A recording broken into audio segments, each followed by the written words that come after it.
الحمد لولیہ والصلاۃ علی نبیہ وعلی آلہ واصحابہ المتعدبین بآدابہ اما بعد اعوذ باللہ من الشیطان الرجیم بسم اللہ الرحمن الرحیم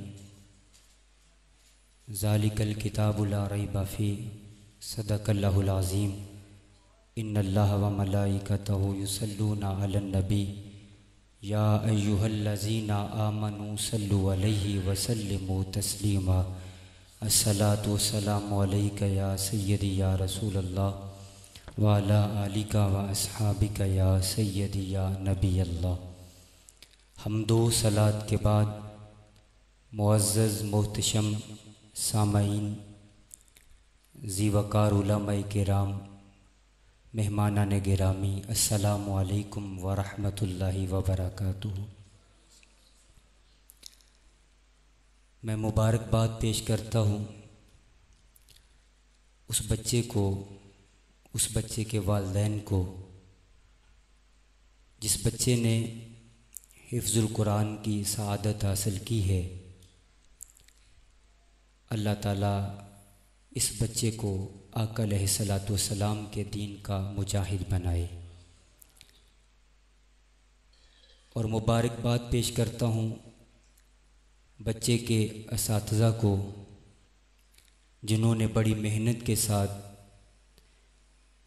شب و روز اس بچے پہ محنت کی، اور بچہ آج حفظ القرآن کی سعادت حاصل کر گیا۔ یقیناً ایک استاد کا بڑا مقام ہے۔ آقا علیہ الصلاۃ والسلام فرماتے ہیں بعثت معلما، اللہ نے مجھے بھی ایک استاد بنا کے بھیجا ہے۔ تو یقیناً استاد کے پاس جب بچہ آتا ہے تو وہ کچھ بھی نہیں ہوتا۔ استاد اس گوہر نیاب کو جب تراشتا ہے تو اس کے اندر سے پھر ایک خوبصورت ہیرا پیدا ہوتا ہے۔ سب مبارکباد کے مستحق ہیں، اللہ آپ سب کو جزا عطا کرے۔ آج اسی عنوان سے کچھ باتیں آپ سے کروں گا، اللہ تعالیٰ مجھے آپ کو عمل کی توفیق عطا فرمائے۔ اللہ تعالیٰ نے قرآن مجید کے اندر ارشاد فرمایا ذالک الکتاب لا ریب فیہ، یہ قرآن ایک ایسی کتاب ہے کہ اس کے اندر اللہ نے کسی قسم کا کوئی شک نہیں رکھا۔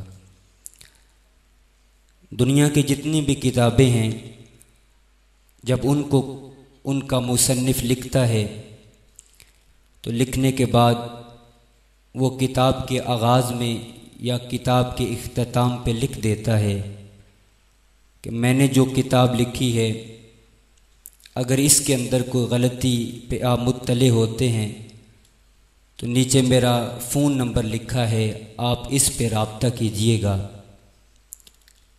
کوئی بھی یہ دعویٰ نہیں کر سکتا کہ جو میں نے کتاب لکھی ہے 100% ٹھیک لکھی ہے۔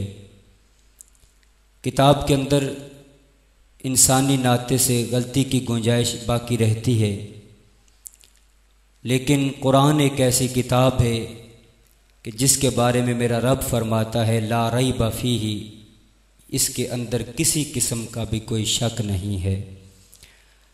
حضرت امام شافعی علیہ رحمہ آپ نے ایک کتاب لکھی، لکھنے کے بعد اپنے ایک شاگرد کو بلایا اور بلا کر کے کہا کہ بیٹا اس کو پڑھو۔ تو انہوں نے اس کتاب کی تلاوت کی، اس کو پڑھا۔ آپ اس کتاب کے اندر جو غلطیاں تھیں ان غلطیوں کے اوپر مطلع ہوئے۔ آپ کے دل میں خیال آیا کہ جو حرف میں نے یہاں پہ لکھا ہے اگر تھوڑا آگے ہوتا تو کتنا اچھا ہوتا، جو لفظ میں نے یہاں پہ لکھا ہے یہ لفظ اگر تھوڑا سا شروع میں لکھ دیتا تو کتنا اچھا ہوتا، یہ جو بات میں نے لکھی ہے اگر یہ نہ لکھتا تو کتنا اچھا ہوتا، یہ جو لکھی گئی اگر یہ نہ ہوتی کوئی اور بات آ جاتی تو کتنا اچھا ہوتا۔ آپ نے دوبارہ اپنے شاگرد کو کہا کہ بیٹا اس کتاب کو دوبارہ پڑھو۔ انہوں نے کتاب کو دوبارہ پڑھا، پھر دوبارہ اس کی غلطیوں کے اوپر آپ مطلع ہوئے، حتیٰ کہ اس کتاب کو 70 مرتبہ پڑھا گیا۔ ہر مرتبہ آپ اس کتاب کی غلطیوں کے اوپر مطلع ہوتے ہیں، بالآخر اپنے شاگرد کو کہنے لگے کہ بیٹا اس کتاب کو چھوڑ دو، شافعی کی کتاب اس قابل نہیں ہے کہ اس کے اندر کوئی غلطی کی گنجائش باقی نہ رہے۔ کہا یہ تو اعزاز اللہ کی کتاب قرآن مجید کو حاصل ہے کہ جس کے اندر غلطی کی گنجائش بھی باقی نہیں ہے۔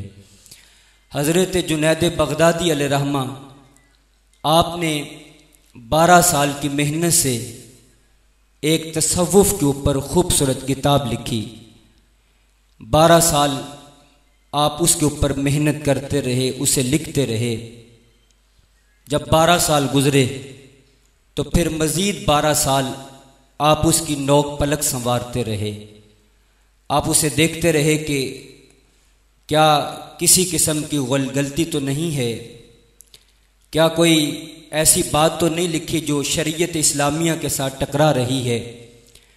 آپ 12 سال تک ان غلطیوں کے اوپر مطلع ہوتے رہے، حتیٰ کہ پھر مزید آپ 12 سال یہ سوچتے رہے کہ کیا مجھے یہ کتاب کو شائع بھی کرنا ہے یا نہیں کرنا، اور پھر فرمانے لگے 36 سال آج گزر گئے اور دل میں میرے یہی خیال آیا ہے کہ جنید بغدادی نے جو کتاب لکھی ہے اب اس کے متعلق اسے کچھ فیصلہ کرنا ہے۔ وہ فیصلہ کیا کیا کہ آپ نے اپنے مرید کو بلایا۔ جب مرید کو بلایا تو کہنے لگے کہ بیٹا یہ ایک صندوق ہے۔ مرید کو نہیں پتا تھا کہ اس صندوق کے اندر میرے شیخ نے کیا رکھا ہے۔ کہنے لگے کہ بیٹا یہ ایک صندوق ہے، اس صندوق کو دجلہ کے کنارے پہ لے جاؤ اور وہاں پہ جا کر کے اسے دریا کی موجوں کے حوالے کر دو، اور یہ خیال رکھنا کہ اس صندوق کو کھول کے بھی نہیں دیکھنا۔ جو اچھا مرید ہوتا ہے وہ اپنے شیخ کے راز کی حفاظت کرتا ہے۔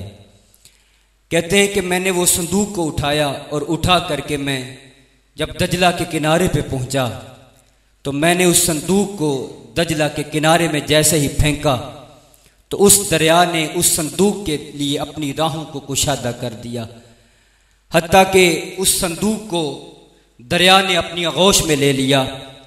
میں بڑا حیران ہوا جب میں نے یہ منظر کو دیکھا۔ فوری طور پہ میں واپس اپنے شیخ کے پاس آیا اور میں نے اپنے شیخ سے آ کے کہا کہ حضرت میں کبھی بھی آپ سے سوال نہ پوچھتا اگر میری آنکھیں یہ منظر نہ دیکھتی۔ تو شیخ نے کہا کہ بیٹا تو نے کیا دیکھا ہے؟ کہا کہ حضرت جو صندوق آپ نے مجھے دیا تھا دریا کے سپرد کرنے کے لیے، جب وہ صندوق میں لے کر کے دریا کے کنارے پہ پہنچا تو جیسے ہی میں نے صندوق کو دریا کے سپرد کیا تو دریا کی موجوں نے اس کے لیے راہوں کو کشادہ کر دیا، حتیٰ کہ اس صندوق کو دریا نے اپنی آغوش میں لے لیا۔ میں نے اس منظر کو دیکھا، بڑا حیران ہوا، مجھے بتائیے ماجرا کیا ہے؟ جب یہ بات اس مرید نے اپنے شیخ سے پوچھی تو پھر حضرت جنید بغدادی انہوں نے راز کو کھولا۔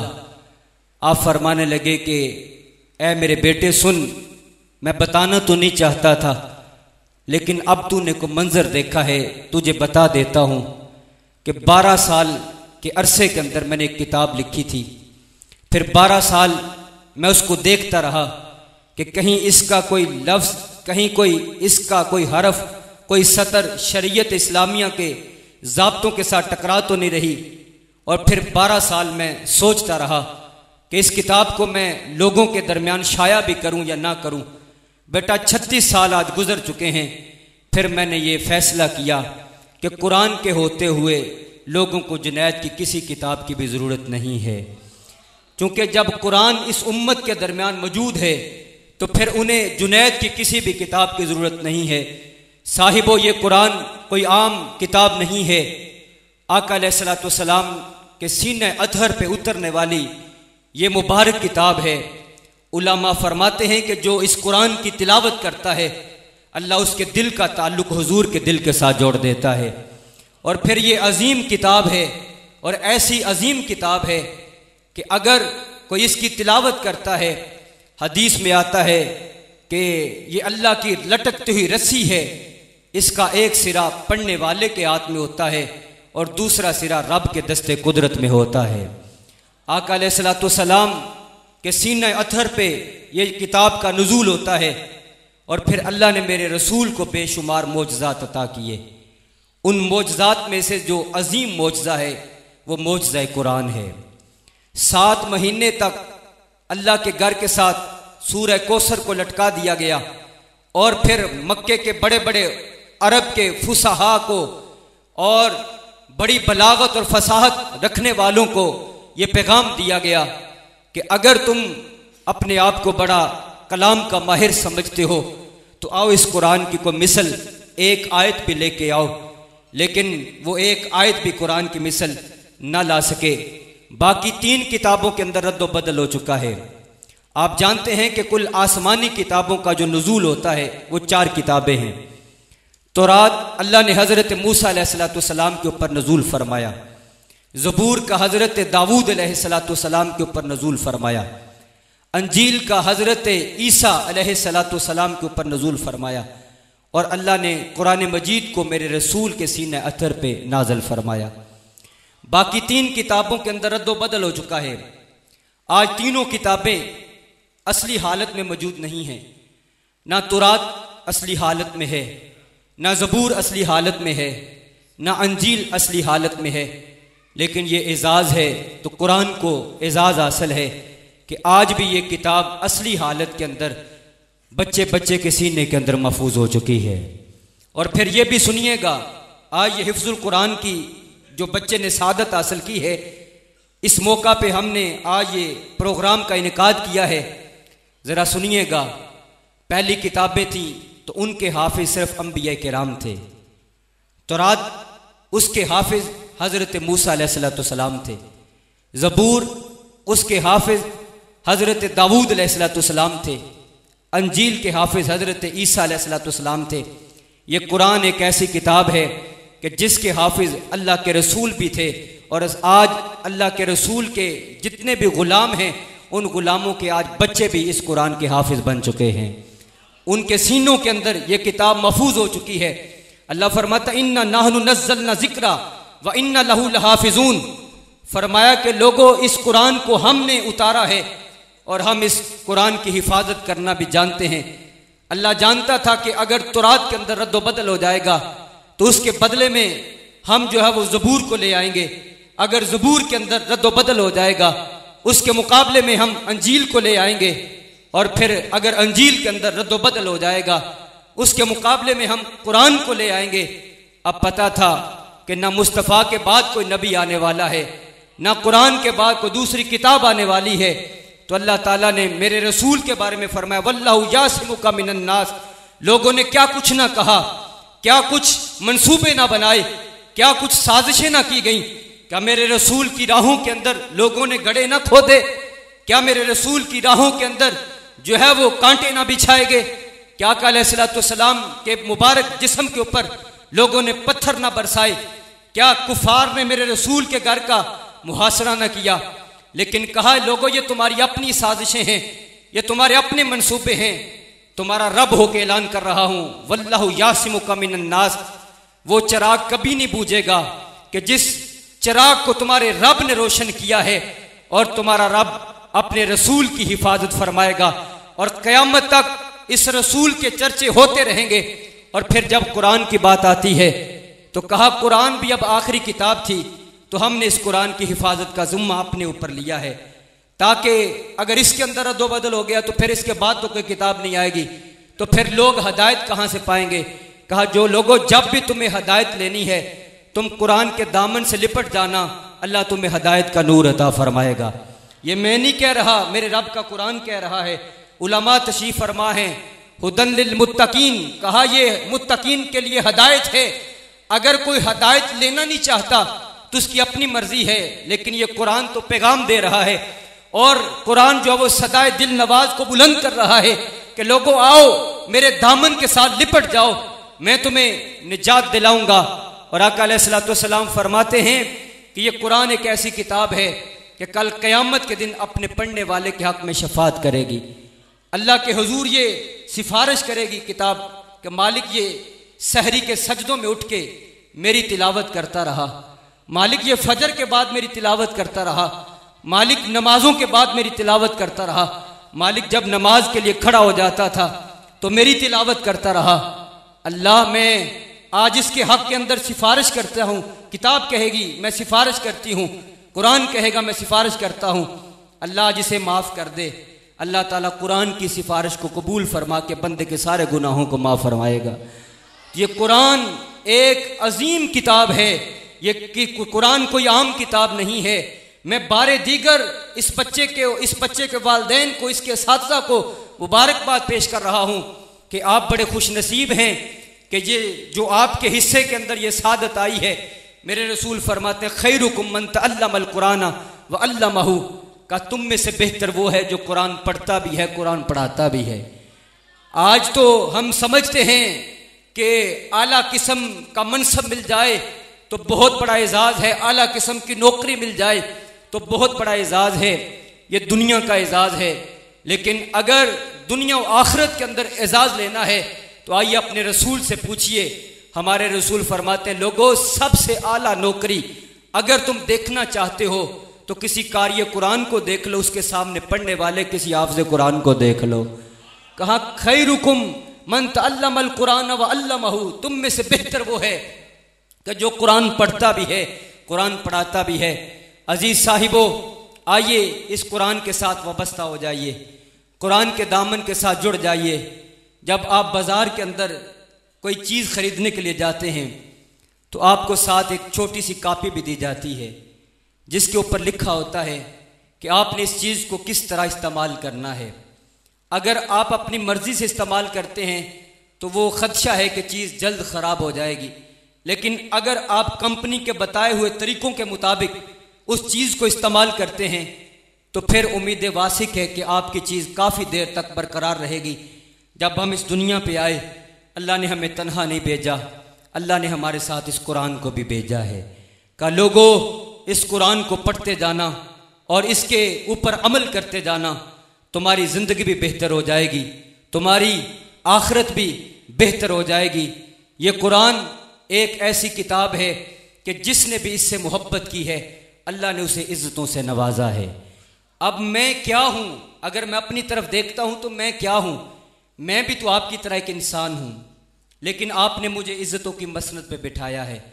آپ نے میرے گلے کے اندر جو ہے وہ پھولوں کا ہار بھی ڈالا ہے، آپ محبتوں کو نچھاور بھی کر رہے ہیں۔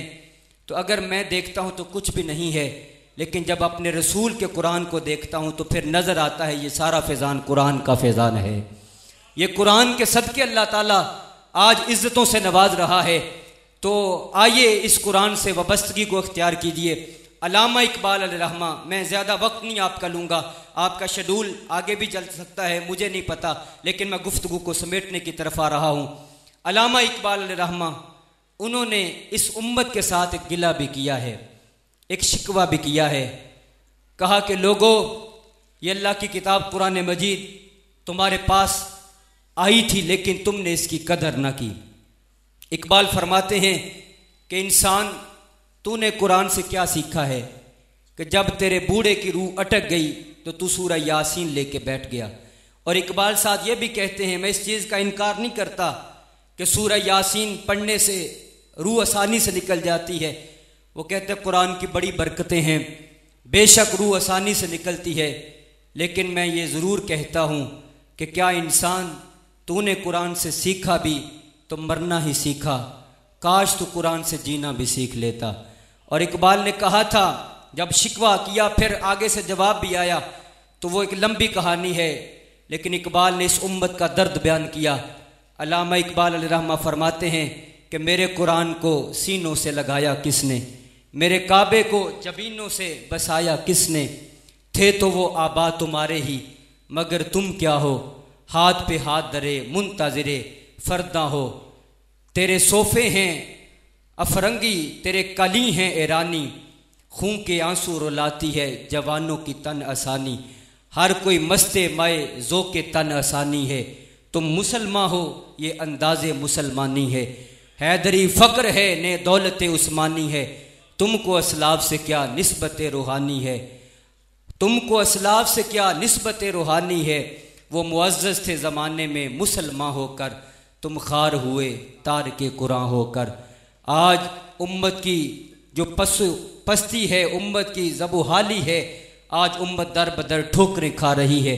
آج جس وقت سے ہم گزر رہے ہیں تو ہمیں سوچنا ہے کہ کہیں ہم نے قرآن کے دامن کو تو چھوڑ نہیں دیا۔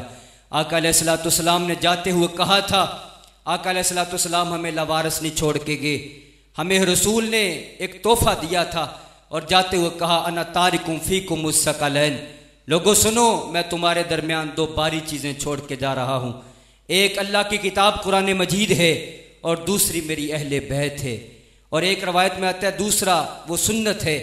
آئیے قرآن کے ساتھ جڑ جائیے، حضور کی سنتوں کے ساتھ جڑ جائیے، اہل بیت کے دامن کے ساتھ جڑ جائیے۔ آقا علیہ الصلوۃ والسلام فرماتے ہیں کہ جس نے قرآن کا ایک حرف پڑھا اللہ اسے 10 نیکیاں عطا فرمائے گا، جو پڑھتا ہے الف لام اور میم اللہ اسے 30 نیکیاں عطا فرماتا ہے۔ یہ کتنا بڑا اعزاز ہے۔ قرآن کو دیکھنا بھی عبادت ہے، قرآن کو پڑھنا بھی عبادت ہے، قرآن کو جو ہے وہ چوم لینا بھی عبادت ہے، سینے سے لگا لینا بھی عبادت ہے، قرآن کو سمجھنا بھی عبادت ہے۔ حضرت سہل بن عبداللہ رحمۃ اللہ تعالی علیہ ایک ولی کامل تھے۔ آج بھی ہم ایک شیخ کے مزار کے قرب میں بیٹھے ہیں، میں نام تو نہیں جانتا لیکن جو اللہ والے ہوتے ہیں روحانی نظر ان کی ضرور ہوتی ہے۔ تو میں نے اچانک نظر پڑی تو یہ شیخ کے قدموں میں بیٹھے ہیں، تو وہ بھی ایک شیخ تھے، وہ جنگل میں بیٹھے تھے، اللہ کی عبادت کر رہے تھے۔ چند لوگ گئے جا کے کہنے لگے کہ جناب آپ یہاں پہ تنہا بیٹھے رہتے ہیں، آئیے آپ کو ہم شہر میں لے چلتے ہیں، شہر کی رونقیں دیکھیں۔ آپ نے کہا کہ تمہیں کس نے کہا ہے کہ میں یہاں پہ تنہا رہتا ہوں؟ جب میرا اس سے باتیں کرنے کو جی چاہتا ہے میں نماز کے لیے کھڑا ہو جاتا ہوں، اور جب میرا اس کی باتیں سننے کو جی چاہتا ہے تو میں قرآن کھول کے بیٹھ جاتا ہوں۔ تمہیں کس نے کہا میں تنہا رہتا ہوں؟ میں تو دم دم اپنے رب کے ساتھ رہتا ہوں۔ تو جب بندہ قرآن کے ساتھ جڑ جاتا ہے تو پھر وہ تنہا نہیں ہوتا، وہ بندہ کامیاب ہو جاتا ہے۔ اور فرمایا کہ قرآن کا حرف پڑھنے سے 10 نیکیاں ملتی ہیں۔ آئیے اہل بیت ان کی بڑی شان ہے، پھر سنت رسول کی بڑی شان ہے۔ آقا علیہ الصلوۃ والسلام فرماتا من احب سنتی فقد احبنی من احبنی کان معی فی الجنہ۔ آج ہم محبت رسول کا دعویٰ تو کرتے ہیں لیکن میرے رسول فرماتے آؤ اگر میرے سے محبت کرنا چاہتے ہو تو میری سنتوں سے محبت کرو۔ کہ جس نے میری سنتوں سے محبت کی اس نے میں محمد سے محبت کی، پھر جس نے میں محمد سے محبت کی گویا اس نے جو ہے وہ خدا سے محبت کی، اور اللہ تعالیٰ پھر اس بندے کو جنت میں میرا قرب عطا فرمائے گا۔ تو سنتوں پہ عمل کرنے سے آقا علیہ الصلوۃ والسلام کا قرب ملتا ہے، رب کا قرب ملتا ہے۔ آئیے اہل بیت سے جڑ جائیے، قرآن سے جڑ جائیے، یہ ایک عظیم جو ہے وہ ہمارے پاس تحفہ ہے، اس تحفے کی قدر کیجیے۔ کسی نے قرآن کو پڑھا اہل بیت کو چھوڑ دیا، کسی نے اہل بیت کو مانا قرآن کے دامن کو چھوڑ دیا۔ آپ کو مبارک ہو، آپ قرآن بھی پڑھتے ہیں، اہل بیت کو بھی مانتے ہیں، لیکن آج مسئلہ یہ ہے جو اقبال نے کہا تھا کہ وہ معزز تھے زمانے میں مسلمان ہو کر، تم خوار ہوئے تارک قرآن ہو کر۔ کہا آج قرآن کو چھوڑنے کے سبب سے رسوائیاں ہمارے مقدر میں ہیں، اگر ہم اس قرآن کے دامن کے ساتھ جڑ جاتے ہیں تو گویا دونوں جہانوں کے اندر ہماری نجات ہے۔ آخر پہ میں حافظ قرآن کی عظمت کے والے سے 1-2 روایت پیش کر کے گفتگو سمیٹ رہا ہوں۔ قرآن کی عظمت آپ نے سماعت کی، حافظ قرآن کی کیا شان ہے، اس کا کیا مقام ہے۔ میں سمجھتا ہوں کہ اس سے بڑھ کے اعزاز کیا ہو سکتا ہے کہ جو کتاب اللہ کے رسول کے سینہ کے اندر محفوظ ہے آج وہ اس حافظ قرآن کے سینے کے اندر محفوظ ہے۔ یہ بہت بڑا اعزاز ہے۔ بچہ مجھے نظر نہیں آ رہا، جہاں پہ بھی ہے یہ بیٹھا ہے، تو یہ بچہ بڑا خوش نصیب ہے کہ جس کے سینے کے اندر یہ قرآن محفوظ ہو چکا ہے۔ اور پھر دیکھو اعزاز کیا ملے گا، کل اس بچے کے والدین کے سر کے اوپر قیامت کے دن نورانی تاج پہنایا جائے گا۔ یہ اعزاز اس بچے کے والدین کو مل رہا ہے، اس بچے کو کہا جائے گا اگر یہ باعمل ہوتا ہے۔ مسئلہ یہ ہے، میں اس بچے کو نصیحت کر رہا ہوں کہ بیٹا قرآن تو پڑھا ہے، اب اس قرآن کو یاد بھی رکھنا ہے، اسے بھولنا نہیں ہے، اسے یاد رکھنا ہے۔ اصل کمال یہی ہے قرآن پڑھنے کے بعد اس کو یاد رکھا جائے۔ پھر بیٹا اس کے اوپر عمل بھی کرنا ہے۔ جب تم عمل بھی کرو گے دیکھنا تیری بھی زندگی سنور جائے گی، تیرے والدین کی زندگی بھی سنور جائے گی۔ کتاب میں آتا ہے کہ آقا علیہ الصلوۃ والسلام فرماتے کل قیامت کا دن ہوگا، اللہ حافظ قرآن کو یہ اعزاز دے گا کہ جا اپنے خاندان کے، ایک روایت میں 7 لوگوں کا ذکر ہے اور ایک روایت میں 10 لوگوں کا ذکر ہے کہ جا تو ان کو لے جا، اور آج تجھے یہ حق دیا جاتا ہے کہ بغیر حساب تو ان کو جنت میں لے جا سکتا ہے۔ یہ حافظ قرآن جو باعمل ہے اس کو یہ اعزاز مل رہا ہے۔ اگر بیٹا عالم بھی بن جاتا ہے تو پھر کتنا بڑا اعزاز ہے۔ حافظ قرآن کو قیامت کے دن کہا جائے گا کہ یہ نور کی سیڑھی ہے، اس نور کی سیڑھی پہ چڑھتا جا اور قرآن پڑھتا جا، جہاں پہ جا کے تیرا قرآن مکمل ہو جائے گا وہی تیرا رب تجھے مقام عطا فرما دے گا۔ تو یہ اعزاز ہے۔ عزیز صاحبو، قرآن سے محبت کیجئے، قرآن کو پڑھیے، اس کے دامن کے ساتھ وابستہ ہو جائیے۔ اللہ تعالیٰ کی بارگاہ میں دعا ہے جو پیغام آپ تک پہنچایا اللہ مجھے آپ کو عمل کی توفیق عطا فرمائے۔ آخر دعوانا ان الحمدللہ۔